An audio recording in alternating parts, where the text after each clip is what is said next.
On today's episode of the Locked On Eagles podcast, the Philadelphia Eagles bring back a familiar face at the edge position. They were busy taking a visit to Penn State's Pro Day, and new Eagles wide receiver Zach Pascal met with the Eagles media for the first time. Be talking about that and more on today's edition of the Locked On Eagles podcast. You are Locked On Eagles, your daily Philadelphia Eagles podcast. Part of the Locked On Podcast Network, your team every day.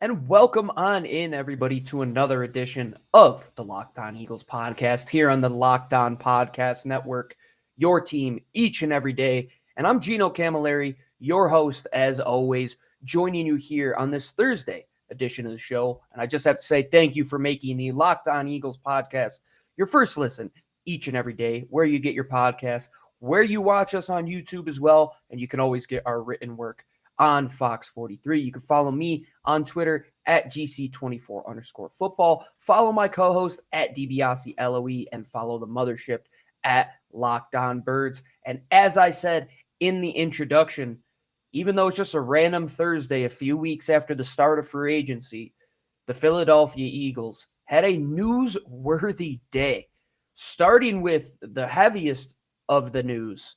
And I would say heavy because this one could be a little bit of a burden, bringing back a player that was controversial here in his time in Philadelphia about how he went about playing on the field and picking up more penalties than he has sacks. And that's, I would say, not a bust, but a letdown of a first-round pick in Derek Barnett, and I would say almost a letdown in this move. I think a lot of people look at it this way, that it's like, oh, we bring back a guy in Derek Barnett for a 2-year deal at a position where we thought we were going to upgrade. And I know the optics of it might look like that at first because they just signed Hassan Reddick, right? They re-signed Josh Sweat last year. You know Brandon Graham was going to be that third guy.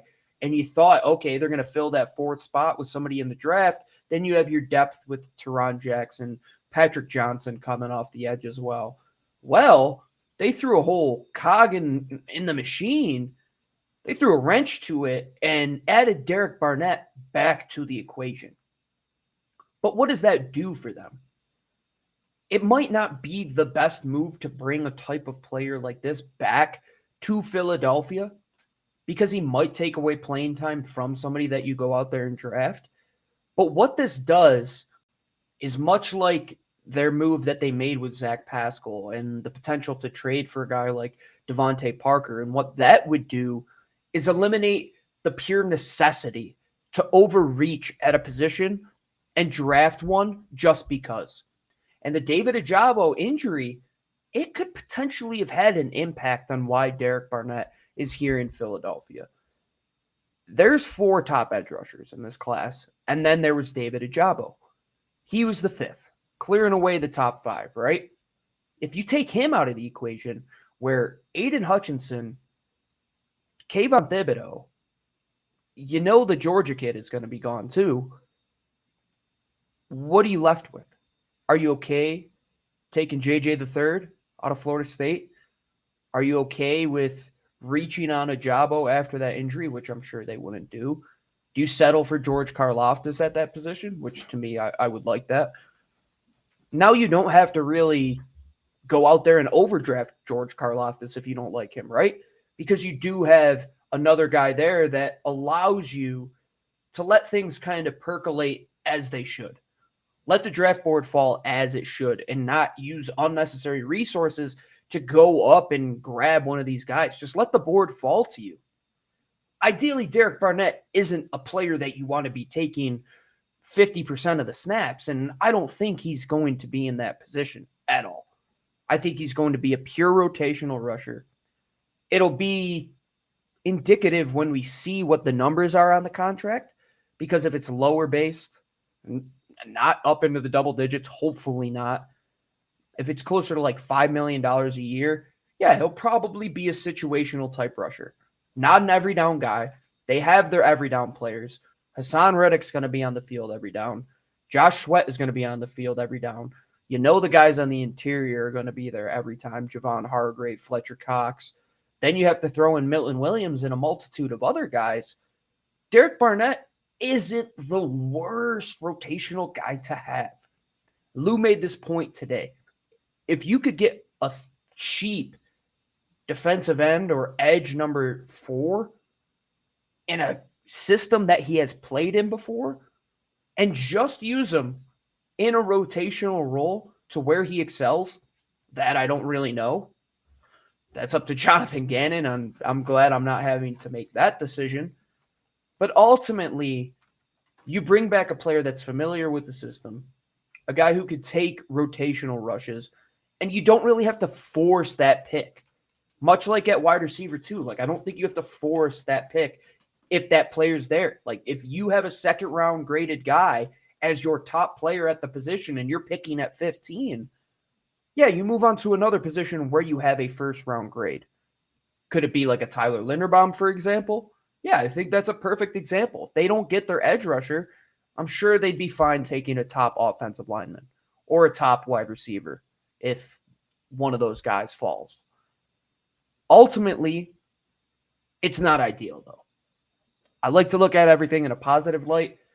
This Derek Barnett thing is tough to look at. It's just, he never was meant to be as drafted as high as he was at 14. Player of that production, the style of play he played with, the ceiling was never really there. You saw what the floor was, and the floor was the ceiling. It was even. He wasn't going to get better. He probably wasn't going to regress, but he would just be a consistent player for you. I think Brandon Graham kind of had that similar type of ideology around the narrative of who he was as a player, but Brandon Graham evolved and took that next step. Does Derek Barnett mature? Does he understand that his livelihood could be at stake if this doesn't work out in Philadelphia? I believe that no other team really found interest in this guy, and that the Eagles kind of got him on a bargain. And we'll see when the numbers come out, but in my heart of hearts, I believe that's what happened. And I believe he's okay with that. And I believe if this was a reality check to check his ego of what a defensive end believes they should be paid, then this hopefully is a step in the right direction. I don't know Derek Barnett personally, but when I see repeated issues on the field that do not go away, even when your coach is caught on camera saying it's always you, there's a little bit of an issue that I wouldn't be okay with playing a player like that who is a liability, especially when you have BG who's going to do it by the book. He's going to come back refreshed from his injury, and then Hassan Reddick and, of course, Josh Sweat, and then potential in Milton Williams and these younger guys. I'd rather see Teron Jackson get some of those snaps personally, but it is what it is. We got to live with this signing. We'll see what happens when the contract numbers do play out. I hope it's nothing north of $6 to $8 million. I'm crossing my fingers it's no higher than $8 million a year. I hope. Because this Eagles team does not have to set that precedent that it's okay to be a first-round draft pick and not live up to your hype, and we're willing to bring you back and not admit a mistake. I thought this offseason was going well for Howie Roseman. This move I kind of have a question mark on. But that's okay. There's still a lot of time, a lot of moves to be made, and a lot of them coming up in the draft. And when I get back, we are talking about the Penn State Pro Day because Jonathan Gannon was down there. The keen eye on a specific player at a position that I personally love. But before I talk about that, got to talk about the official sports book of the Locked On Podcast Network. That is betonline.net. betonline.net. betonline.net. I don't know how many times I have to say it. If you're not using it by now, and as I'm recording this, there's 2 Sweet 16 games going on, and you bet that I'm itching to look at my phone right now to see how my wagers are doing that I put in at betonline.net. And you can bet on any sport, soccer, you can bet on football futures. Bet on who the Eagles are going to take in the draft. First quarterback taken, first defensive lineman taken, how many offensive players, defensive players. Make your own player props. There is an infinite amount of opportunities on betonline.net. Make sure you go there today. Use your phone, use your laptop, anything that gets internet today. I think I said the other day that my Samsung TV upstairs, I could go and place a wager right on my television because I have internet on that as well. So make sure you go there today, betonline.net, because it's where the game starts.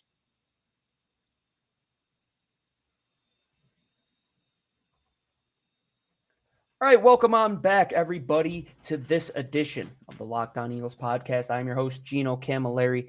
As always, you can follow me on Twitter at GC24_football. And thank you for making the Locked On Podcast Network your first listen of each and every day. And for your second listen, make sure you follow Locked On NFL. Locked On experts will give you the biggest stories around the NFL Monday through Friday in less than 30 minutes. It's free and available wherever you get your podcast. So bouncing off of the first topic where we talked about a draft pick who did not live up to his hype, we're looking to the 2022 draft where hope is still alive for a lot of these guys. And one guy who gave myself hope, and I hope it gave Jonathan Gannon a little peek at what could be in the future, Jaquan Brisker put on an absolute show at Penn State's Pro Day today. I know people that listen to this show. Our friend over at Locked On Nittany Lions records right here in this Restream studio that we share with him. I know a lot of Eagles fans are Penn State fans. And I know how easy it is for Penn State guys to kind of get, I would say, a little overrated in this mix. But not this guy, not Jaquan Brisker. Also, shout out Jahan Dotson. He put on a heck of a performance as well. I think people would love if the Eagles could land him on day 2. But the belle of the ball, in my opinion, is Jaquan Brisker.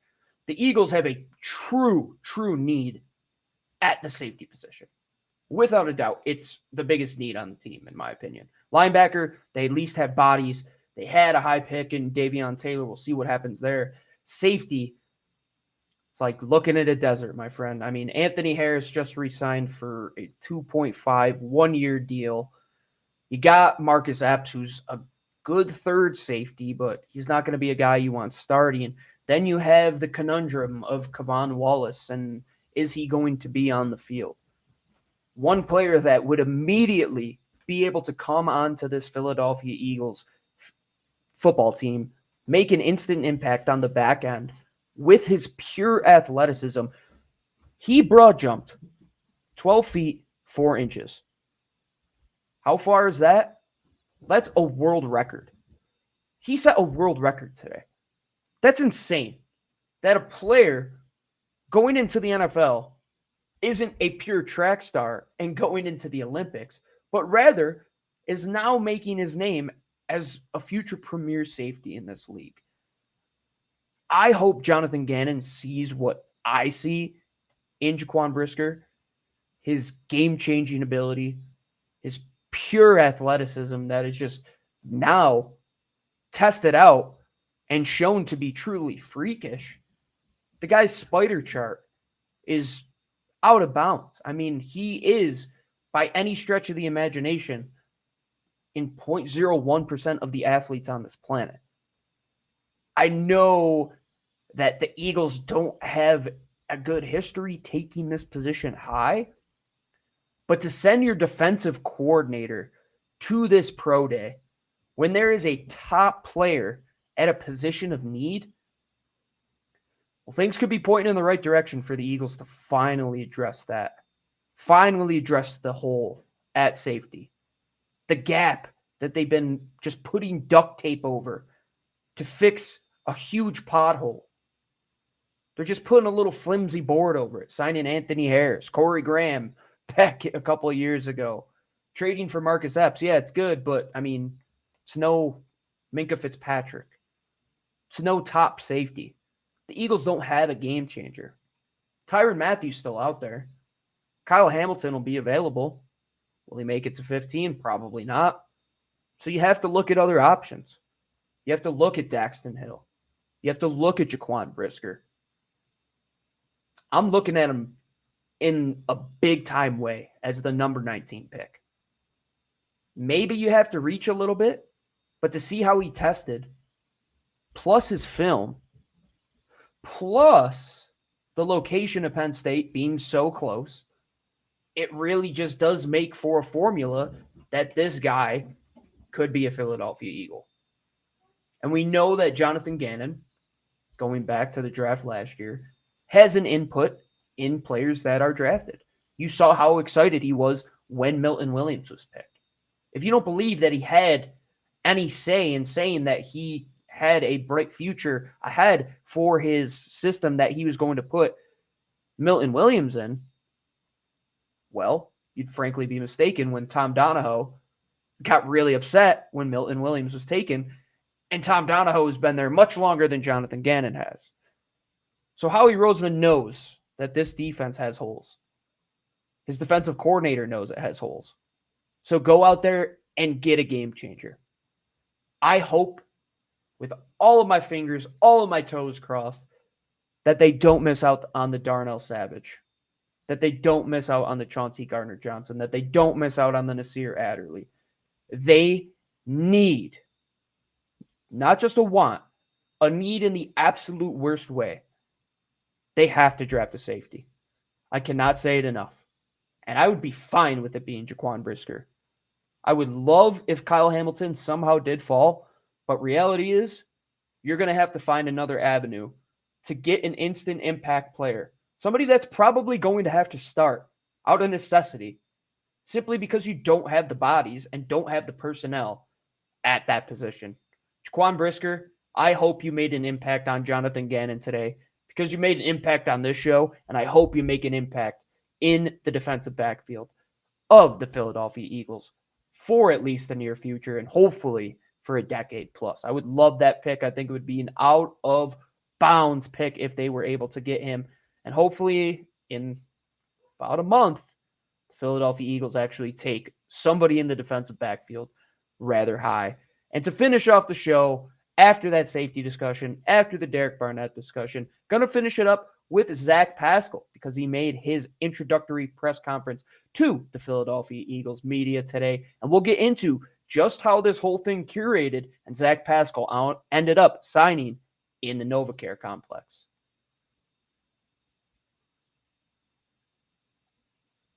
All right, everybody, welcome on back here to finish up this Thursday edition of the show. I am Gino Camilleri, the host of the Locked On Eagles podcast, here for your first listen each and every day. Thank you for tuning in once again. And here to finish up the show, we are talking Zach Pascal. He made it official when he walked through the doors of NovaCare. He had his introductory press conference today.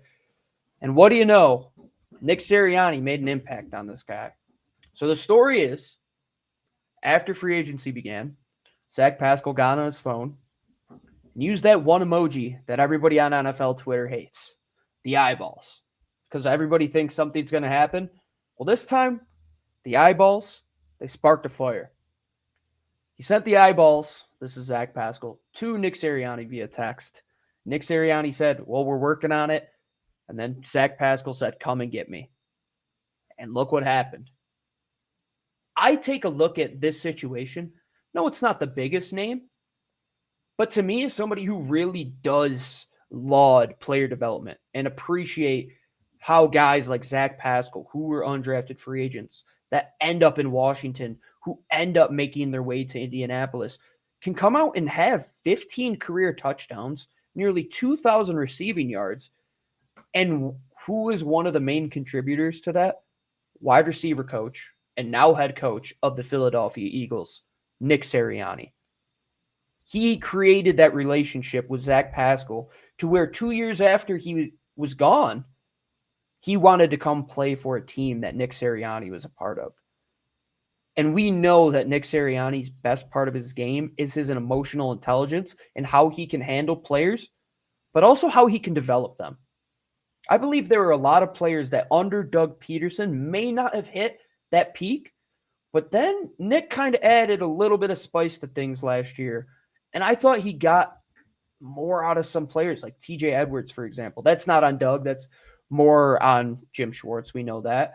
But just to have guys that might not be the best, but you know where they are good, that's the key to scouting.